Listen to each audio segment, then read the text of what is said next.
right? So I'm really, really excited and proud to be in a room with so many amazing people, my comrades in other states, and so I'd like to introduce from the Ohio Student Association, Stuart McIntyre. Come on,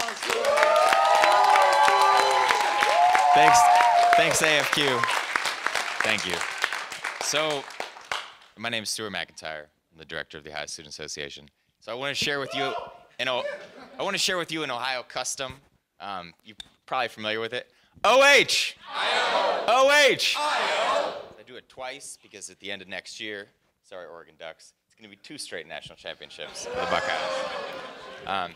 But that's not what I'm here to talk about today. So my story starts and ends with this photograph right here. This is me, Elisa, and Tracina, and we're sitting in front of the Beaver Creek police station, and I want to tell you the story of how we got there. So on August 5th, 2014, John Crawford III was murdered in cold blood by Officer Sean Williams in a Beaver Creek Walmart. And this is the same Walmart that Tracina, Lisa, and all of our Wright State students shop at.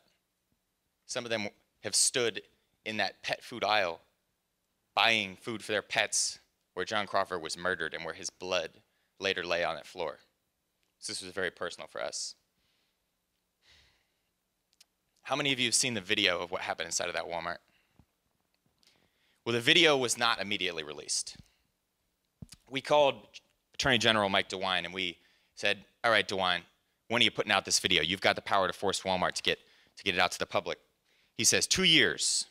So we took 100 people, the local news from Columbus and Dayton, to his office, and then in 24 hours, he releases the tape. Come on. And announces that there will be a grand jury trial in Xenia, Ohio at the end of the month. So we organized a 12-mile pilgrimage from the Beaver Creek Walmart. We brought out some people from across the country, some of whom are here,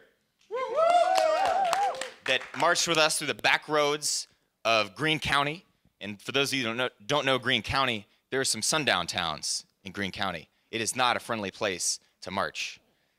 We get to the courthouse expecting that justice is going to be served, and instead, there's no indictment. Officer Sean Williams walks free. So we made a decision that we needed to take justice into our own hands. And so we went to the Beaver Creek Police Station. We slept on the floor for 2 nights. The police station even kept the lights on at night to make it difficult for us to sleep. We got generous pizza donations from around the country and had blankets that were given to us by John Crawford's mother and other people from the Beaver Creek and Yellow Springs and Dayton community. And on the 3rd day, after meeting with Police Chief Dennis Evers and him failing to meet our demands, we decided to shut down the police station. So we went outside, we put our bodies in front of the doors, and we sat down in the hot sun. 1 o'clock, 2 o'clock, 3 o'clock. Around 4 o'clock, cruisers start to pull into the parking lot, right? Cruisers from 5 different police departments. The local news sets up directly in front of us, filming everything that's happening. We hear dogs barking on the other side of the building. We see officers walking around with zip ties, ready for a showdown. But 5 o'clock came, and we shut it down. And we won that day. Not only did Police Chief Evers end up resigning from the police department in Beaver Creek, but the governor of Ohio launched a task force on community police relations. And one of our members, James Hayes, was invited to negotiate with the president at the White House. But the real victory, which you saw in the first picture, was the process that Tracina and Elisa and so many others went through. Because at the OSA, we're about building grassroots political power for young people in Ohio. And leadership development is a core of what we do.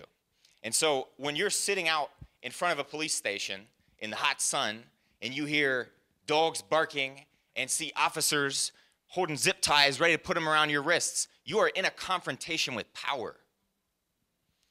And that confrontation with power is so formative to young people. And that's what we do. We confront power through civic engagement, momentum-driven direct action organizing, issue organizing, and leadership development. I could tell you plenty about our vision and our theory of change and our strategies and all that. Holler at me later if you want to hear about that. I just wanted to share a story about what our organizing is about, its purpose and its spirit. So thank you all for giving me that opportunity.